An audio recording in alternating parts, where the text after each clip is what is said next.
rejim Prabowo Gibran ini, Prabowo lah terutama ya, insecure, dia merasa insecure terhadap apa yang terjadi sebelum-sebelumnya, sehingga ada ketakutan dan kecemasan bahwa ini ada upaya untuk menghancurkan negara dari eksternal. Padahal kan problem sebenarnya ada problem internal. Ini kan bukan masalah uangnya, tapi legitimasi orang ke Ferry Irwandi itu kan besar. Ya, bukan masalah soal berapa duit yang dikasih negara atau Ferry Irwandi, bukan, tetapi kan bagaimana legitimasi Ferry Irwandi tanpa kekuasaan politik. Peran-peran itu dilakukan oleh Ferry Irwandi and the gang. Mereka mengambil, misal orang kabur aja dulu, itu kan malah dianggap siapa misalnya Dewan Penasihat Presiden bidang apa itu, Luhut itu, LBP ya. Jangan sebut nama ya, sebut apa inisial. Misalnya Luhut Binsar Panjaitan itu. Sama aja dong. Itu kan bilang apa? Gelap-gelap apa? Kamu yang gelap. Loh, kau yang gelap sih bagaimana sih? Bagaimana negara itu gugup gagap betul kan?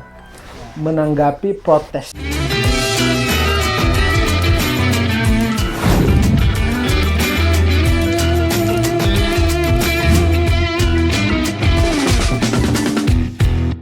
Balik lagi di Dua Arah. Luar biasa sekali. Nah, teman-teman, kali ini Dua Arah kita kita gantikan sementara hostnya. Saya sama Apau ya. Ya, betul. Saya lagi ngapain saya ini? Lagi ada UAS. Lagi ada UAS, sedangkan Apau lagi umroh teman-teman ya sama keluarganya. Betul. Jadi kalau teman-teman nonton konten kemarin, pernyataan saya sama berarti itu benar ya. Jadi saya tidak lagi ngejokes begitu. Dia sama orang tuanya lagi umroh teman-teman. Betul. Jadi sementara kita sebagai host sementara saja. Nah, pada kesempatan kali ini kita pada podcast ini ya, kita akan membahas satu pembahasan yang cukup menarik teman-teman.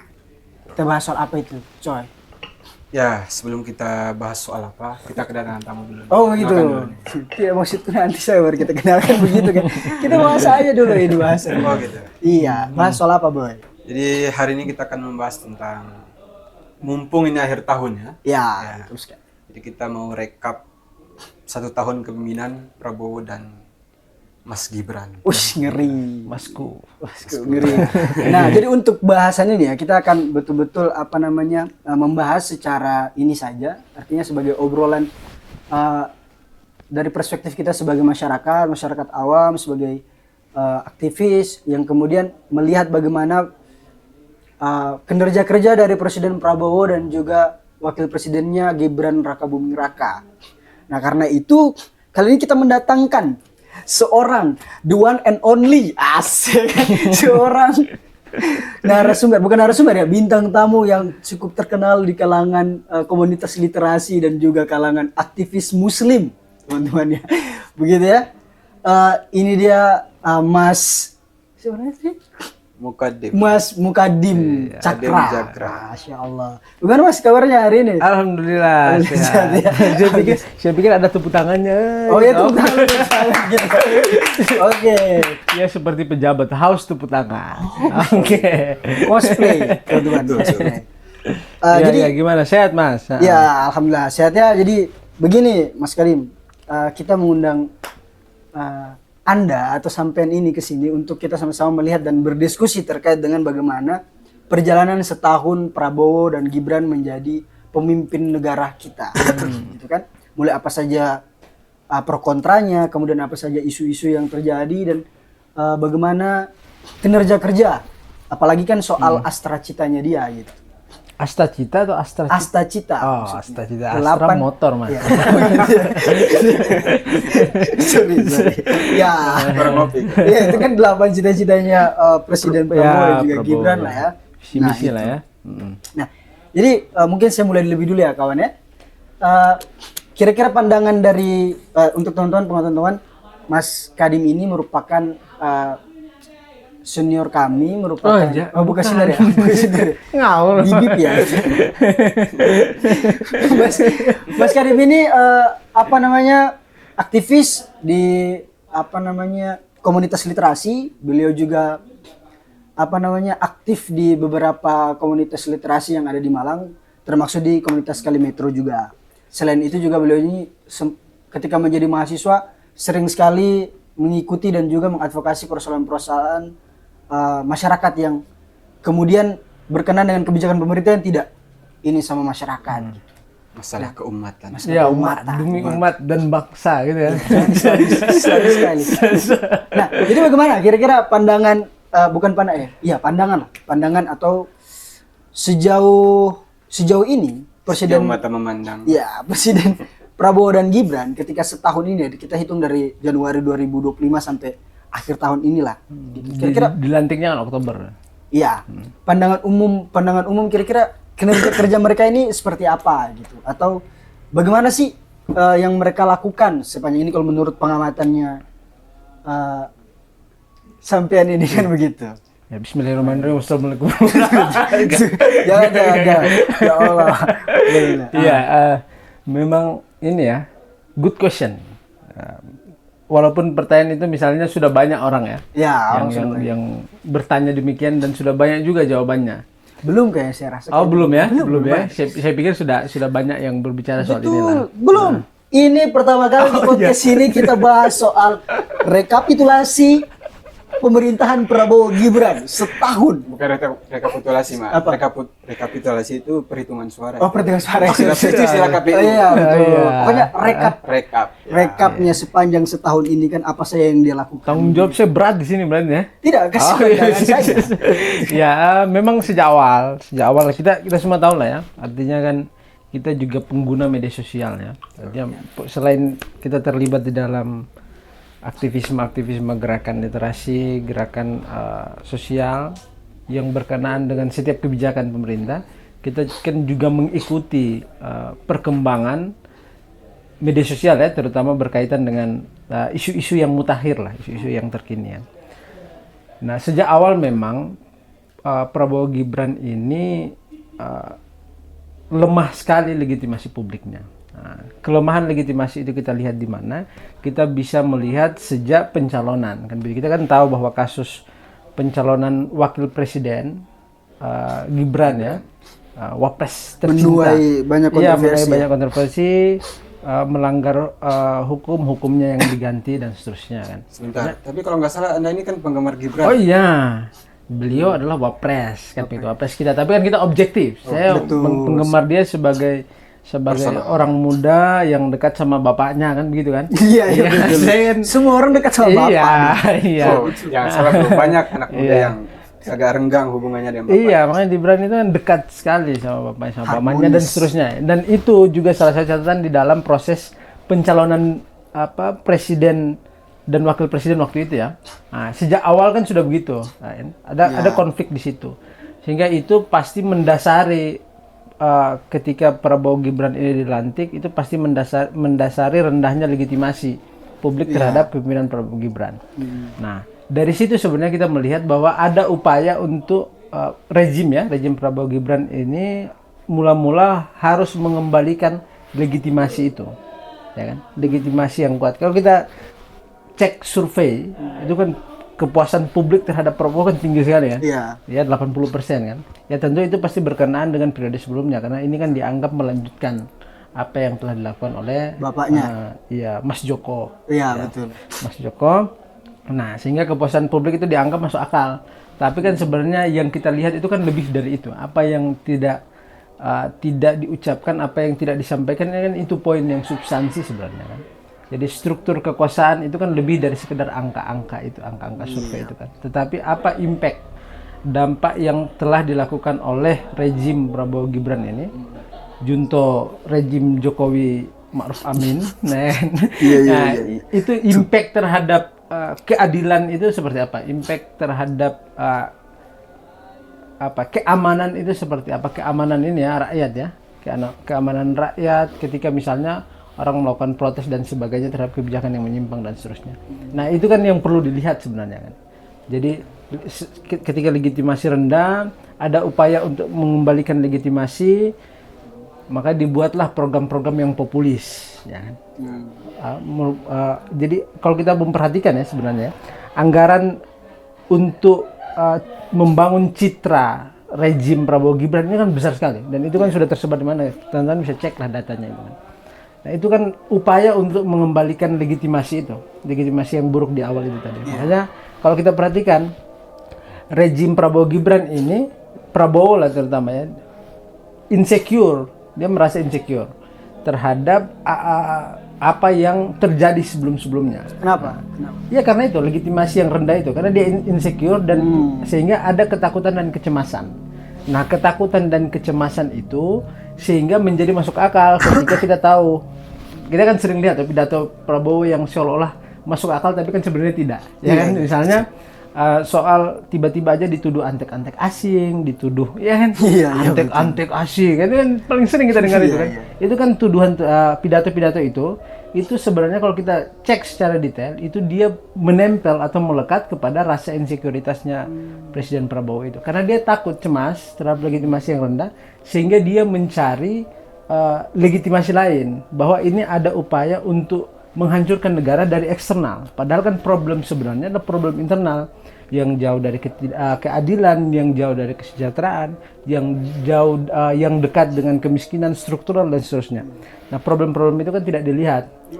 Tetapi dia mencari pembenaran lain, yaitu ada upaya eksternal untuk menghancurkan negara ini, yaitu misalnya ancaman asing dan seterusnya. Kita kan tidak tahu asing ini siapa. Ya, betul. Sampai sekarang kan, cuman kan ucapan itu kan akhirnya menjadi populis kan. Setiap hari kita mendengar, setiap kali pidato ini ada upaya luar yang ingin menghancurkan, tuduhan-tuduhan dan seterusnya kan. Atau jangan-jangan semua persoalan itu asing di mata dia. Itu lebih bagus juga bahasa mana. Iya, akhirnya problem-problem yang fundamental itu tidak menjadi perhatian. Nah, mereka hanya fokus kepada, jadi kalau kita melihat misalnya perjalanan secara umum ya, perjalanan satu periode ini, bukan satu periode, satu tahun ini. Ya, kita mulai dari November, Januari, Maret demonstrasi tagar itu ya, tagar Indonesia Gelap, kabur aja dulu dan seterusnya. Karena memang pemerintah sejak awal dia fokus kepada program-program yang populis. Populis itu kan artinya substansinya impact kepada keadilan itu tidak ada kan sebenarnya. Nah, tapi impact terhadap citranya karena buruknya legitimasi di awal itu kan. Nah, sehingga upaya dalam 1 tahun ini mereka fokusnya mengembalikan citra itu. Sorry, saya ngeblank ini sabar. Terus berarti artinya ini kan berdasarkan pengamatan dan penglihatan kita gitu. Ya, okay. Sebagai masyarakat awam sekiranya ya. Berarti apa yang Presiden Prabowo lakukan sama wakil presidennya Gibran ini itu tidak menjawab atau tidak memperbaiki legitimate mereka di awal tadi. Ya, seperti itu maksudnya. Iya, mereka berupaya untuk memperbaiki. Walaupun malah semakin buruk kan sebenarnya kan. Oh iya. Iya, walaupun semakin buruk karena buruknya komunikasi itu. Jadi kalau kita merujuk kepada teori majalah Frankfurt, menarik betul saudara. Nah, kalau kita misalnya kita melihat buruknya komunikasi ini, kemudian apa yang dilakukan ini, sebenarnya ini sudah disampaikan oleh Gramsci soal, ya kalau kita baca teori hegemoni itu. Nah, ini kan ada upaya hegemoni apa ya, opini publik bahwa keadaan ini baik-baik saja. Ini kan sudah menjadi banal aja kan, banalitas di mana-mana kan. Hanya kekerasan dianggap biasa karena negara merasa dia punya hak untuk melakukan itu kan. Nah, negara misalnya kejadian-kejadian soal penangkapan demonstran dan seterusnya ya kan. Kalau kita melihat itu kan sampai sekarang ini kan masih ada yang di penjara di penjara karena melakukan demonstrasi menyuarakan haknya lah melalui media sosial kan. Nah, tetapi semua itu tentu dianggap biasa oleh mereka kan gitu. Ya karena itu sejak awal ini kan upaya untuk menjaga citra kan. Narasinya kan selalu stabilitas, keamanan. Nah, tapi di balik stabilitas dan keamanan itu kan ada substansi yang ditinggalkan di situ kan. Padahal kan itu di asta citanya saja, poin pertama bahkan itu kan mengunggulkan persoalan hak asasi manusia. Oh iya, HAM betul. Soal HAM. Tapi kan di lapangan, fakta di lapangan kan artinya banyak sekali mahasiswa yang kemudian ditangkap, kemudian dijadikan inilah pokoknya ditangkap lah gitu kan, dan tidak dibebaskan. Gitu. Ya, jadi kalau kita melihat kenapa apa yang terjadi dan apa yang dituliskan di dalam visi misi itu berbanding terbalik. Karena sejak awal memang Prabowo Gibran ini tidak mewakili apa yang disebut dengan penderitaan rakyat, apa yang disebut dengan penindasan terhadap rakyat, apa yang tidak disebut sebagai ketidakadilan bagi rakyat. Mereka tidak mewakili semua itu. Sejak awal memang begitu, sehingga dia wajar berbanding terbalik karena yang diwakili oleh Prabowo Gibran sejak awal kita mengecek secara detail ya pencalonan waktu itu, karena memang dekat dengan kelompok oligark, gitu, dekat dengan kelompok kekuatan politik yang besar di negeri inilah ya kan. Keluarga apa namanya kalau disebutnya Prabowo itu, rumahnya di mana? Keluarga Cemara bukan ya? Ya, yang ini loh kelompoknya Soeharto itu, iya kan? Ya kan, Cendana, keluarga Cendana itu kan, itu kan salah satu kekuatan politik yang besar kan. Ya, itu kan sejak Orde Baru, walaupun diruntuhkan ketika reformasi, tapi kan jejaknya kan tertinggal dan membangun kekuatan politik baru hari ini kan. Dan semakin besar. Iya, dan misalnya catatan HAM Prabowo ini kan juga tidak bisa kita lupakan begitu saja kan. Kita tahu bahwa orang ini siapa, Bowo Subianto ini harus bawa biar imut kan. Kalau Prabowo kayak garang saja, Bowo aja. Bowo ini. Tiba-tiba ada tukang bakso ding kan. Iya itu. Jadi kalau misalnya kita merujuk kepada apakah benar Prabowo serius, kita mengaca kepada pemberian gelar pahlawan itu kan menyakiti hati. Betul. Aktivis-aktivis HAM, menyakiti hati para pejuang-pejuang HAM kan. Begini. Bahkan secara keseluruhan menyakiti hati masyarakat Indonesia. Iya, betul. Berkenaan kan kayak kemarin, contoh kita bicara terkait dengan hubungan antara Prabowo dengan keluarga Cendana, Iya. gitu kan? Mulai dari hubungan emosional, hubungan kekerabatan, keluarga dan sebagainya. Tapi saya ngopi ya. Ya, tercermin begitu kan? Kayak kebijakannya dia terkait dengan pengangkatan Soeharto lah. Itu kan sudah dibahas di podcast sebelumnya. Pengangkatan Soeharto sebagai pahlawan nasional itu bertepatan dengan penangkatan di hari yang sama ya, bahkan Iya, di tanggal 10 November. momentum yang sama dengan Marsina. Oke. Ini kan kayak bahasanya orang awam bilang, loh, kok pelaku sama korban itu sama-sama gitu. Dan orang yang memberikan status atau memberikan predikat pahlawan itu, gelar pahlawan itu, ya orang yang pada masanya juga sebagai pelaku juga. Begitu. Iya, itu karena itu. Ya sebenarnya kalau kita menelusuri lebih jauh dan lebih dalam, boleh. Kita melihat ya. Sebenarnya ini kan sesuatu yang mudah kita dapatkan. Bagi saya pencalonan Prabowo sebagai presiden berulang-ulang ini sampai menang ya. Ini sebentar, ini sahabat takut. Pandangannya apa? Pandangan umum kah atau pengamatan sendiri kah atau bagaimana? Nah, ini pengamatan. Pengamatan ya. Ya berdasarkan data kan begitu kan? Iya, betul. Berdasarkan data dan literasi ya. Prabowo ini kan dalam upaya membersihkan nama baik dia secara pribadi, karena kan dia kan sampai sekarang kan tidak jelas statusnya kan keterlibatan, walaupun orang tahu bahwa jelas terlibat, tapi kan di dalam wawancara kan ada penyangkalan kan begitu kan. Nah, upaya membersihkan nama baiknya pribadi dan nama baik keluarganya, tentu dalam keluarganya dalam hal ini adalah keluarga Cendana atau kelompok politik Orde Baru gitu. Soeharto and the gang kan gitu ya. Tidak perlu dipanggil bapak, berhenti kita memanggil Soeharto bapak karena dia bukan bapak kita kan gitu. Kemarin ada yang komen di iya kamu itu nggak sopan gitu. Sopan enggak, kita sopan kepada orang yang sopan juga. Ini orang pelaku kejahatan HAM yang luar biasa kan, dan koruptor kan. Soeharto itu kan koruptor, walaupun sekarang juga banyak yang koruptor, bukan berarti kita melegitimasi perbuatan Soeharto kan gitu. Tentu banyak yang koruptor. Gimana itu kawan? Tapi Soeharto juga koruptor juga kan. Malah dia sendirian kan, sekarang kan banyak gitu. Ya itu kalau saya begitu Mas. Dia berupaya membersihkan nama baik gitu sehingga menempatkan, tapi jika itu dilakukan langsung pasti akan mengalami atau mendapatkan penolakan secara besar-besaran oleh publik. Sehingga dia perlu mencari legitimasi lain. Karena kecemasan itu tadi, legitimasi rendah kan, kecemasan, ketakutan itu, sehingga dia mencari padanan lain, padanan yang berseberangan dengan Soeharto ini ya dalam tanda petik Marsina itu. Artinya ini kan ketika Marsina dibunuh kan siapa presidennya waktu itu? Ya. Nah, orang kan sudah tahu kan. Nah, dia mencari padanan itu sehingga ketika dia mengangkat, makanya ada Gus Dur juga di situ. Seandainya Gus Dur masih hidup pasti dia menolak itu. Diberi gelar pahlawan bersama Soeharto itu. Ya, pasti saya heran juga kelompok Gus Durian gimana menanggapi itu. Gus Dur dilekatkan secara bersamaan sebagai pahlawan nasional dengan Soeharto. Itu kan melukai jejak perjalanan perjuangan seorang Kiai Abdurrahman Wahid kan. Karena mereka kan artinya masuk di lingkarannya secara tidak langsung jadi saksi. Iya kan, NU itu kan Nahdlatul Ulama itu salah satu kelompok yang waktu Orde Baru itu kelompok yang didiskriminasi betul-betulan itu NU itu. Nah, tapi kan sekarang apa coba? Ada kedekatan lain di balik itu kan. Makanya kita perlu cari tahu. Ini kan hanya upaya untuk membersihkan nama baik dia dan nama baik keluarganya. Makanya melakukan pembersihan secara perlahan-lahan melalui kekuatan legitimasi lain yang berseberangan dengan mereka, ya Marsina, Gus Dur, sehingga kan tidak ada penolakan secara besar-besaran kan. Oke. Yang menolak kan cuma kelompok aktivis saja. Terkait kinerja, kira-kira dalam setahun ini apakah ada perubahan? Misalnya kita bandingkan dengan ini kan tagline-nya kan melanjutkan periode sebelumnya kan gitu.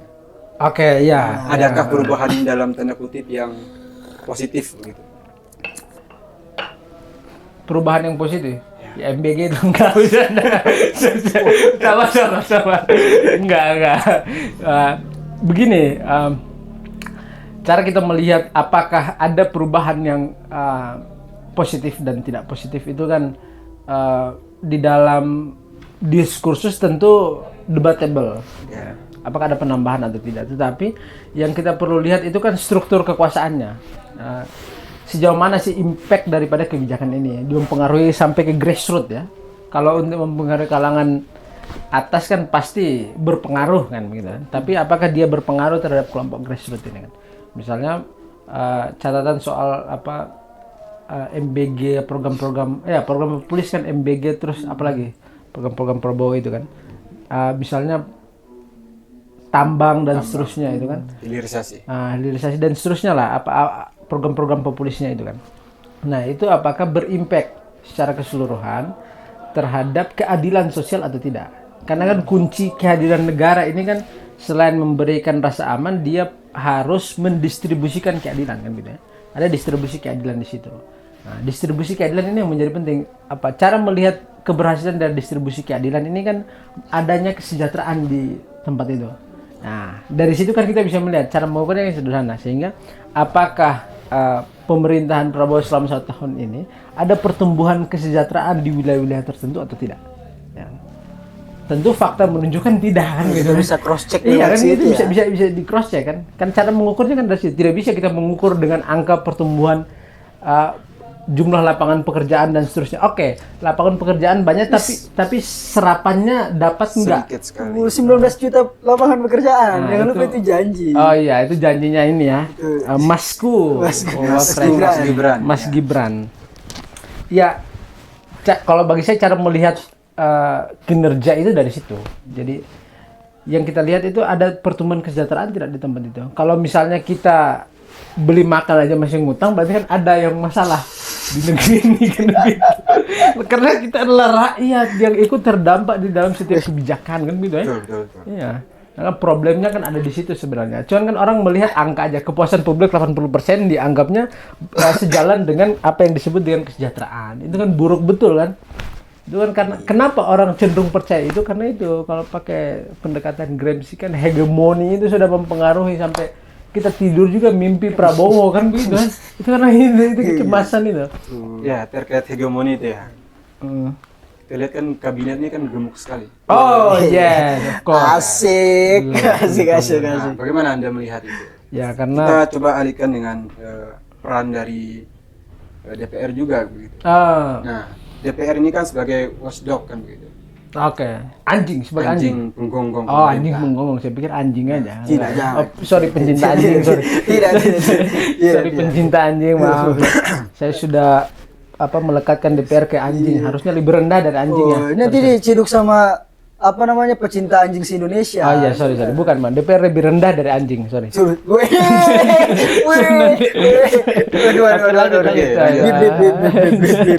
Nah, salah satu fungsi dari DPR ini kan sebagai badan pengawas. Dia mengawasi pemerintahan, kinerja pemerintahan.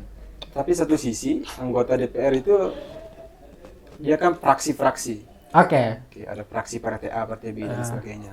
Satu sisi lagi, ketua partainya juga masuk kabinet sebagai menteri, koordinator kementerian. Ya, ada Mas Bahlil di situ ya. Ada Mas Bahlil, ada Caimin, Zulhas, Pak Zulhas. Mas Zulhas ya. Ya. Itu bagaimana melihat hal seperti itu? apakah kedepannya akan lebih baik Indonesia ini tanpa ada pengawasan yang lebih keras dari DPR? Jadi Presiden Prabowo ini selain dia dihantui oleh ketakutan dan kecemasan itu, dia juga dihantui oleh ketidaktahuan. Jadi beliau itu banyak tidak tahunya sebenarnya kalau kita perhatikan, serius. Banyak tidak tahunya itu karena ketinggalan zaman kayaknya ya. Saya takut tiba-tiba ada orang datang terus meminta pertanggungjawaban pernyataan. Iya boleh aja kita mau bertanggung jawab. Iya, boleh. Jadi ada semacam ketakutan itu di awal tadi yang saya jelaskan di awal ya, legitimasi rendah. Sebenarnya dasarnya dari situ. Sehingga di proses pembangunan, nah saya urutkan dari awal ya biar terkesan sistematis kan gitu ya. Sehingga beliau perlu adanya penambahan kekuatan politik lain, yaitu kekuatan legislatif. Kalau misalnya kita bicara trias politika itu ya, kalau pendekatannya mulai trias politika itu kan. Tetapi kekuatan watchdog ya, DPR sebagai watchdog ini kan peran yang sudah tidak dijalankan bertahun-tahun ya kan.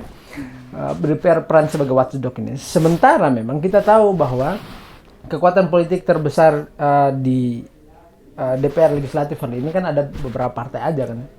Ya, ada Gerindra, ada PDIP sebagai pemenang, ada Gerindra di situ, kemudian ada Golkar. Golkar ini kan karena sudah mengakar aja, sudah lama aja kan, sudah beringin aja sudah kan. Orang tahu Golkar beringin Bahlil sekarang kan. Ya kenapa kok Bahlil ketawa? Ya itulah. Jadi Prabowo ini sejak awal ya kan. Ya, dia ingin melakukan kekuatan politik non oposisi.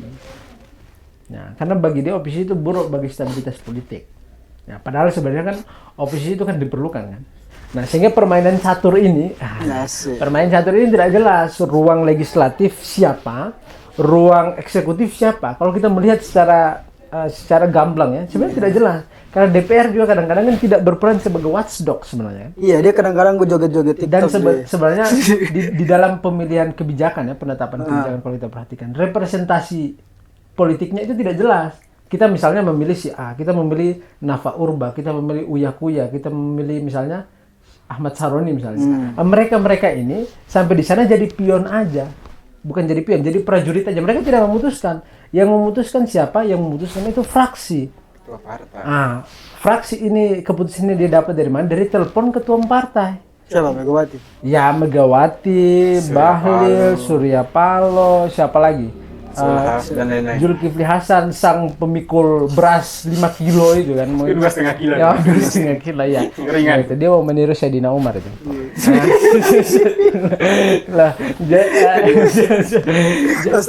Jadi itu jadi dia ingin menjaga stabilitas politik itu. Karena dia takut sekali Prabowo ini sama akibat buruk dari apa yang dia sudah bangun ini ya. Karena ini sudah curang sejak awal, kalau tidak dijaga betul bisa dijatuhkan dan masku. Gibran bisa naik jadi presiden. Atas ketakutan itu, maka beliau membangun relasi kekuasaan. Lewat siapa di legislatif? Namanya Don Ahmad Sumi Dasko. Don Dasko, itu yang memainkan politik legislatif. Untuk menjaga agar relasi legislatif dengan eksekutif ini menjadi seirama. Padahal seirama, mitra. Iya mitra. Kalau seirama itu kan mestinya itu kan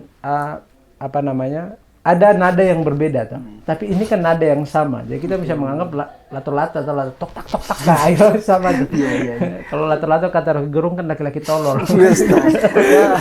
Ngomong soal relasi ya, soal relasi hubungan antara ini ya. Apa namanya? Ini hubungan, apa ini? Door plus. Ya, betul. Ya. Hubungan di dalam tubuh pemerintahan sendiri lah antara eksekutif, legislatif, yudikatif dan lain sebagainya. Gitu.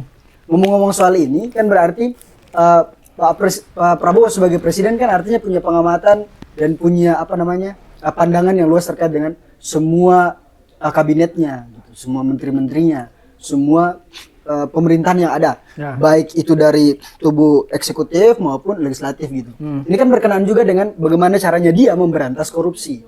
Oke. Ya kan? Bagaimana caranya memberantas korupsi. Terus kemarin itu kan ada viral lah berita terkait dengan dikembalikan uang hasil korupsi yang kemudian dipertontonkan di depan media berapa belas miliar gitu kan, cash dilihat gitu. Nah, kalau terkait dengan caranya dia memberantas korupsi, ini kan artinya dia melek, artinya dia kayak paham bahwa hal yang pertama perlu dia selesaikan adalah urusan mengembalikan aset negara yang telah dikorupsi. Iya kan? Nah, berarti hitungannya beliau ini kan paham akan hal itu. Iya. Terus gimana? Maksudnya apa namanya? Tidak selamanya beliau semua kebijakannya negatif dong berarti gitu kan? Iya, begini ya, ini yang penting. Ada satu buku menarik. Judul bukunya itu Demokrasi Tanpa Nalar. Sampulnya warna putih. Nanti bisa dicek teman-teman. Bisa dicek. Itu di buku juga dibahas juga itu, judulnya Demokrasi Tanpa Nalar. Nanti bisa dicek juga. Tapi saya begini. Di dalam buku itu juga secara ini dijelaskan kok. Jadi jangan menilai apa yang nampak aja, gitu, yang nampak. Karena demokrasi hari ini memang bukan demokrasi yang substansial, kan gitu ya. Kita tahu lah, ini kan di make up aja, atau kan dipajang aja sudah ini kan. Hanya duit-duit apa bertumpuk-tumpuk itu, ini kan pajang supaya orang itu kan untuk legitimasi aja toh. Tentu itu penting sebagai komunikasi politik, itu barang penting sebagai komunikasi politik kan. Ya. Tapi kan apakah itu berdampak kepada proses pemberantasan korupsi? Ya. Sementara kita tahu KPK kan juga punya kekuatan apa? Betul. Begini maksudnya menurut pandangannya sampai nih, pandangan Anda. Kira-kira yang dilakukan Prabowo ya untuk momentum itulah, untuk momentum persoalan ditarik semua aset negara, dipertontonkan di depan media dan sebagainya. Kira-kira ini dia ingin mengkonfirmasi bahwa saya mampu melakukan pemberantasan korupsi, artinya saya konsisten dengan apa yang saya katakan gitu. Atau memang itu cuma sebagai simbol aja, ingin mengatakan bahwa saya ini terbaik gitu. Iya, sebagai ini jadi ketika sudah kan kita lihat juga proses itu. Iya. Kita lihat proses itu kan menunjukkan bahwa saya ini ingin memberantas korupsi. Publik dia ingin membentuk opini publik demikian, bahwa apakah dia sungguh-sungguh melakukan itu? Kan tidak. Ya. Itu kita melihat berapa orang partai yang sudah diperiksa hari ini misalnya. Sebenarnya kan racun daripada korupsi ini kan ada di partai politik kan. Karena partai politik ini dia berperan banyak dalam semua keputusan. Itu kan tidak bisa dihindari kan. Tentu nanti partai politik ini kan siapa yang membackingi mereka? Tentu kan oligarki-oligarkinya partai politik kan. Siapa oligarki-oligarki partai politik? Ya pemain-pemain tambang itu kan. Yang hari ini menjadi problem besar kan gitu. Ya tentu kita tidak no mining ya, kita tidak tambang nol enggak, tapi kan dosis ini sudah berlebihan dan masyarakat yang terdampak wilayah tambang ini kan tidak pernah diurus secara serius, kesejahteraannya, kesehatannya dan seterusnya. Nah itu, jadi itu hanya ingin menunjukkan bahwa saya ini dia ingin ketika melakukan itu dia ingin masyarakat menilai bahwa Prabowo Subianto, Junto Gibran sebagai wakil presiden sungguh-sungguh dalam pemberantasan korupsi.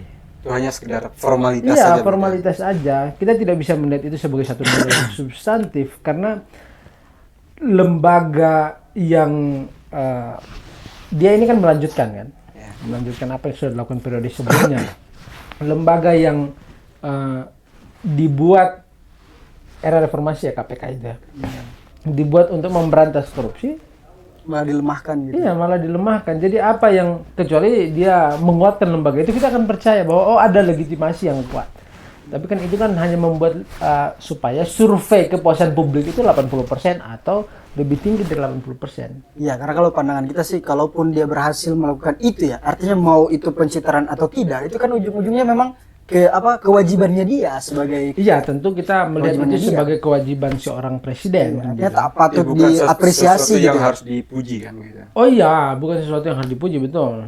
Karena ya saya bayar ente buat bekerja tugasnya kan, dia gitu. gitu maksudnya. Saya beli makan, beli sampo, itu kan ada pajaknya untuk negara, membiayai pakaian presiden, membiayai bensin presiden untuk keliling Indonesia mensejahterakan rakyat kan gitu.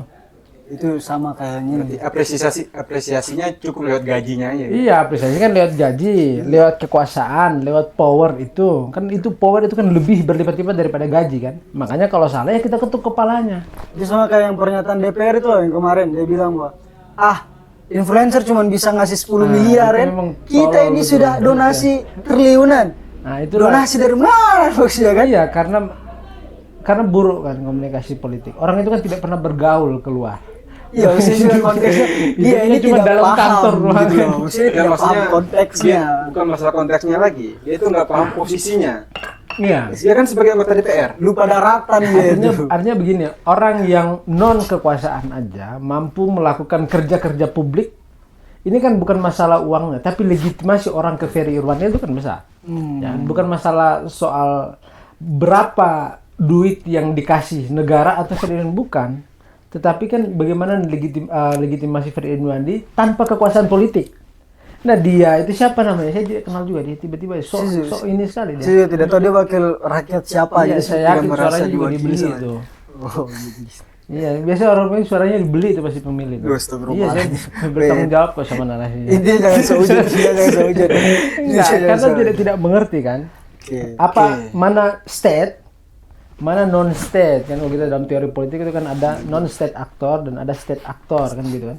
Justru negara yang punya power itu tidak mampu melakukan itu kan. Ferry Irwandi yang non state actor mampu melakukan itu. Malaka Project itu kan non state actor kan. Ya sama juga dengan organisasi-organisasi lain kan. Walaupun Prabowo berupaya untuk mengambil kelompok-kelompok non state actor ini ya. Ya organisasi-organisasi besar ini kan juga termasuk ormas ya. Ormas itu kan non state actor juga. Tetapi kan dikasih tambang, dikasih konsesi tambang, dikasih ini, dikasih itu, sehingga ormas Islam yang harusnya ya, terutama ya, kalau gereja kan menolak tegas sikapnya, yang menerima kan ormas Islam kan. Nah, ormas Islam yang dikenal sebagai pejuang revolusi, yang kita kenal kalau kita baca sejarah peradaban ya, sejarah peradaban Islam itu kan dekat dengan kekuatan mendobrak status quo.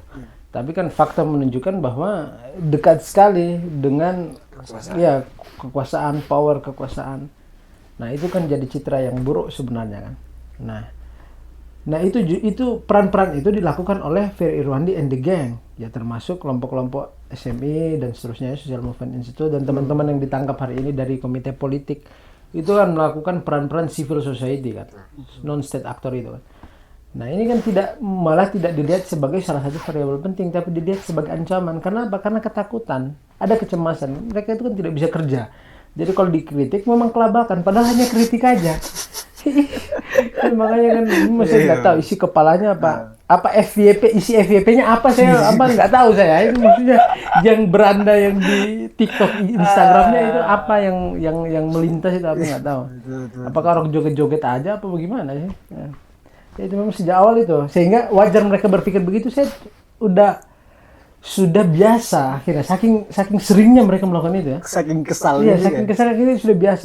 Memang mereka sejak awal yang diwakili itu adalah popularitas mereka, kekuatan ekonomi mereka, keluarga konglomerat mereka. Nah, sehingga wajar kalau bahasa-bahasanya begitu, karena memang tidak merasakan penderitaan yang sesungguhnya, definisi penderitaan yang sesungguhnya itu. Nah itu yang membuat kenapa lancar saja ketika mereka mengucapkan bahasa-bahasa yang begitu itu. Itu kan menjadi biasa aja sudah. Nah tapi itu yang perlu didobrak ya, ditabrak narasi-narasi kayak gitu. Ini kan tolol aja DPR ini. Bukan oknum. Bukan lembaganya. Iya, tapi kan oknum sudah menguasai lembaga. Oknum itu kalau sedikit, kalau banyak itu jamaah begitu ya. Iya makanya. Saya tidak ikut di situ. Oke lanjut bro. Jadi ini ada banyak ya, ini ya, banyak begini kita kalau melihat rentetan peristiwanya ya.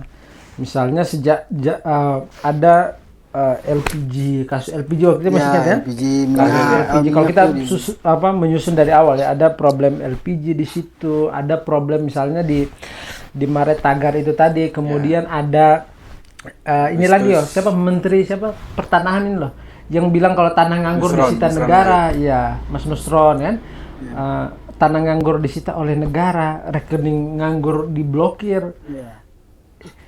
Tapi kan nggak seluruh akumulasi, tapi kan nggak disahkan. Lo diblokir betulan.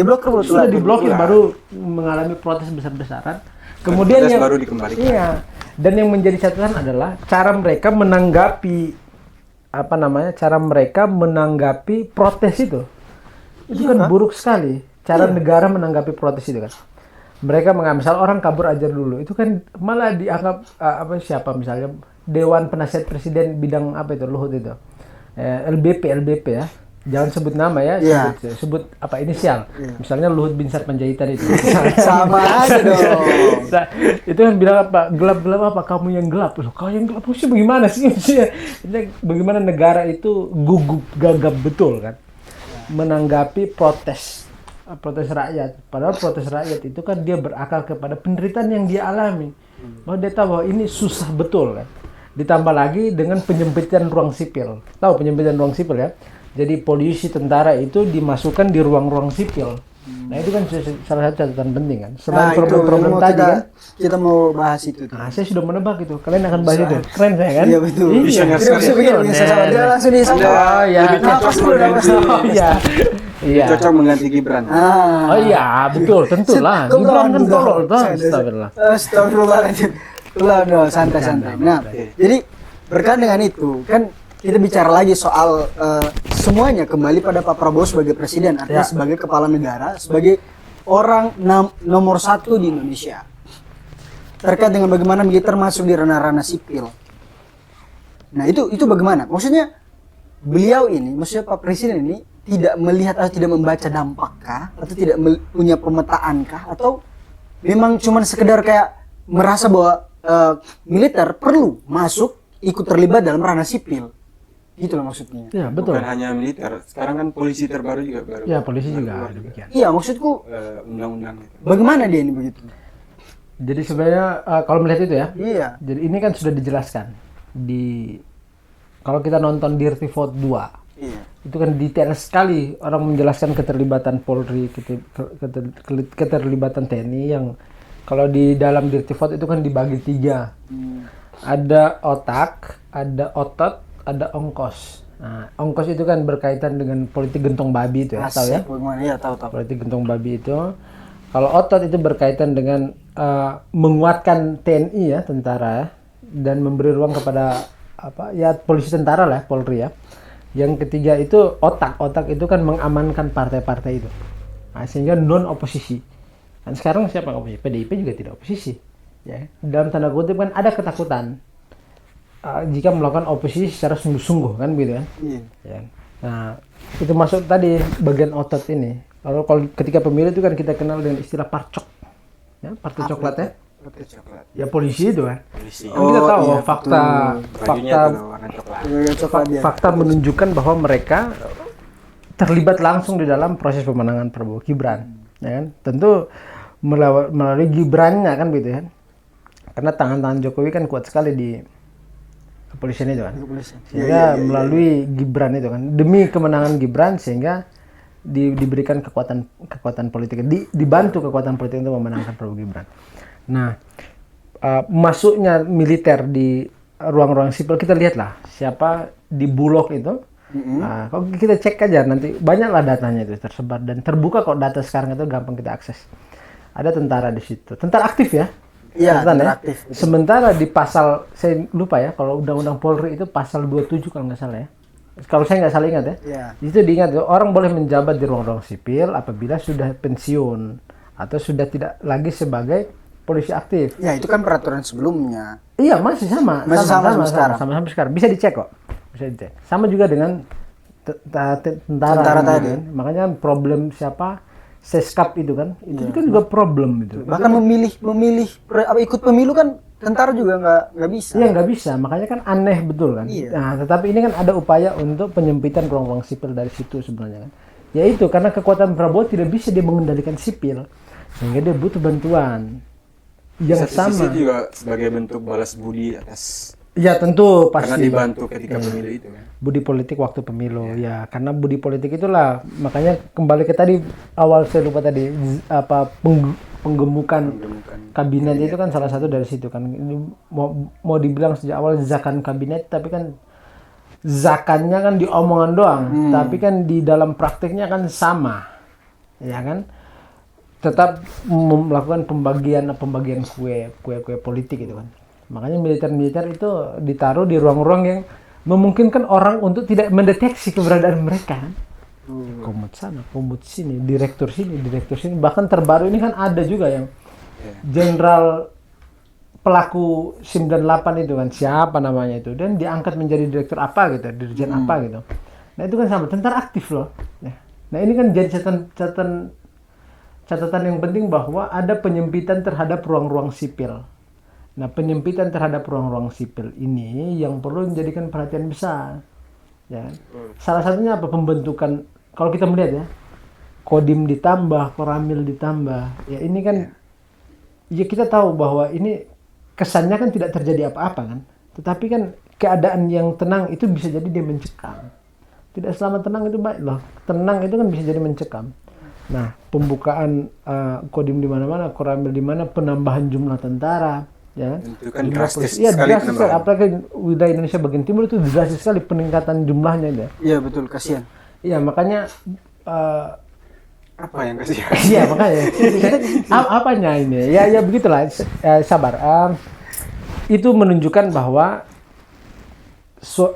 bukan Soeharto, Prabowo ini, Bowo ya, Mas Bowo ini tidak mampu mengendalikan kekuatan politik sipil sehingga dia perlu bantuan kekuatan politik militeristik. Nah, ini kalau dibiarkan 5-10 tahun lagi, kita kembali kepada New Orba. Kita akan kembali kepada Orde Baru karena apa? Kekuatan power otot itu sudah menguasai ruang-ruang sipil ini. Dan skemanya sama. Iya, sementara kita tahu bahwa civil society itu harus dihidupi dengan otak bukan otot kan. Nah karena itu, iya, terus sekali. Jadi begini Mas, karena kita sudah di penghujung, sudah di penghujung, iya, penghujung terlalu panjang pembahasan kita ya. Ya.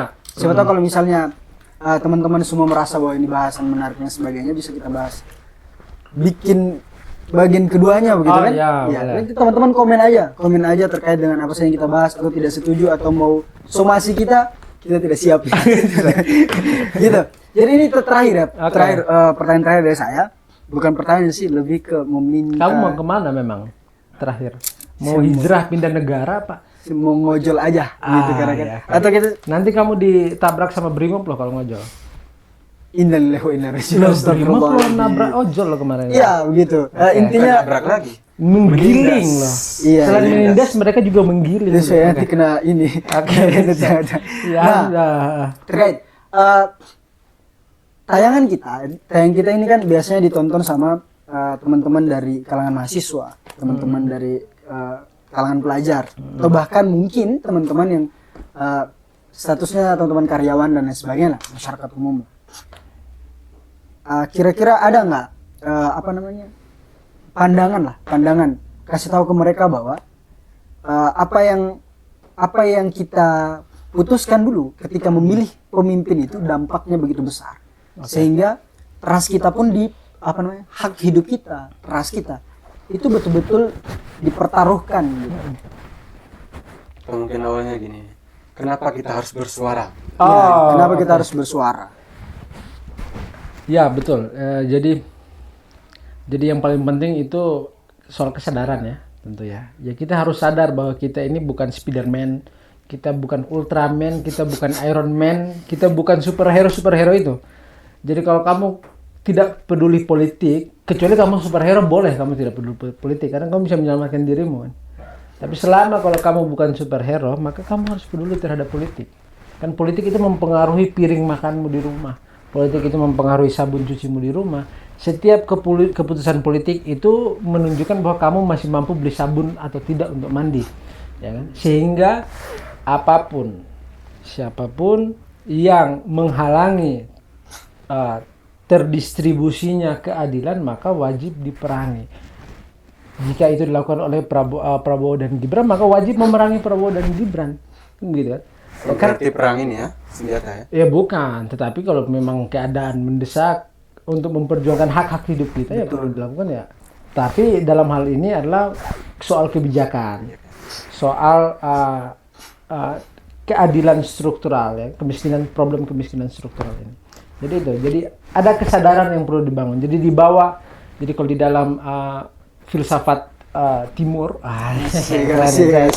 jadi dibawa kebahagiaan, dibawa kesenangan, dibawa hasrat, dibawa keinginan itu ada namanya kesadaran. Jadi kalau kita misalnya orang yang sering baca Stoa atau Zen atau filsafat timur, karena filsafat barat jarang yang bicara begitu. Ya kami mau ngurusin ide aja. Tergantung kiblatnya. Ya kiblat mazhab ininya, mazhab alirannya. Tapi itulah ada juga misal Eropa yang mengacu ke situ, tapi tidak detail. Ada kesadaran. Nah kesadaran ini penting. Nah kesadaran ini baru naik nanti dia kan. Kesadaran itu kebahagiaan dan kesejahteraan dan seterusnya, rasa itu ya, perasaan itu ya. Nah kesadaran bahwa kita itu dekat dengan setiap keputusan politik itu menjadi penting, terutama sebagai kelompok muda ya. Kalau kamu tidak mau Gibran jadi presiden di masa depan ya, tentu bahwa Gibran adalah anak muda kan. Betul. Gibran, Bukan anaknya. Gibran itu masa depan loh. Oh, masa depan. Iya. Ya. Gibran itu masa depan. Kenapa? Karena masa depan itu kosong, tidak ada isi. Maka Gibran adalah masa depan. Kalau masa depan Dan masih menggemaskan. Jadi itu. Dan masih menggemaskan. Jadi kalau tidak mau presiden atau wapresmu seperti sekarang ya mulailah dari sekarang peduli terhadap politik. Iya luar biasa. Terkait selanjutnya. Sudah waktu sudah habis. Tidak masih panas dia. Sudah. Oh, terakhir. Iya, terakhir ya. Terkait kesadaran tadi. Oke. Nah, kalau saya pengalaman melihat dalam kalangan khususnya anak-anak muda ini banyak yang sadar memang. Oke. Tapi sadarnya hanya sebatas sadar aja, tidak dibarengi dengan aksi dan sebagainya. Ya. Aksi bukan harus demonstrasi ya, Oke, iya. tapi hanya kesadaran. Gerak ya. Oke. Kesadaran ini. Pandangan. Oke, begini Ustadz. Ustadz. Yang karena saya berewok, saya Begini, jadi ya betul bahwa kesadaran kadang-kadang kesadaran sebagai sesuatu informasi aja. Tapi kan kesadaran itu harus dibentuk oleh ilmu pengetahuan. Ya kan? Nah, kita harus tahu bahwa harkat dan martabat manusia itu dia itu bisa terwujud apabila ada penegakan keadilan di situ. Nah, jadi selama penegakan keadilan itu tidak ada, maka mustahil ada penghargaan, ada pengakuan terhadap harkat dan martabat manusia, itu nggak mungkin. Nah, kesadaran itu penting. Orang kan sampai kepada kesadaran yang sifatnya informatif, tidak kesadaran yang sifatnya metodologis kan. Maksudnya ilmu pengetahuan itu kan. Ya. Makanya perlu digerakkan sampai pada kesadaran yang metodologis itu. Kalau dia sudah berupa kesadaran yang metodologis, pasti hari ini kita rame-rame menggulingkan Prabowo Gibran kan begitu. Betul, sudah. Sudah. Betul. Oke. Mungkin begitu lah kawannya. Ya begitu. Begitu apa ini? Ya jadi silakan saya. ya kamu aja ngomong tuh. Itulah pembahasan kita pada sore hari ini Ya. terkait dengan rekap 1 tahun kepemimpinan Prabowo Gibran. Tentu masih banyak hal yang Masih perlu, banyak, ya. bukan masih banyak, terlalu banyak hal yang perlu Ya perlu pendetailing betul. didetailkan, perlu dikritik, perlu dibangun ulang, dan perlu dinarasikan supaya lebih masyarakat lebih tersadar. Gitu. Perlu di riset memang Indonesia. Ya, riset ulang. Ya. Ini kalau nggak di riset nih kan penyakitnya semakin Ya akut betul. semakin akut. Kalau kanker itu kan udah menyebar itu kan susah. Dia harus cuci darah terus kan gitu. Makanya perlu revolusi secara total. Ya. Satu kata untuk hari ini, revolusi. Terima kasih luar biasa. Jadi teman-teman jangan lupa menonton episode-episode kita yang lain juga, dan mungkin sampai di sini saja perbincangan kita terkait dengan rekapitulasi. Rekap 1 tahun perjalanan Prabowo Gibran sebagai pemimpin negara kita. Dan terima kasih banyak. Sampai jumpa di episode selanjutnya. Oke.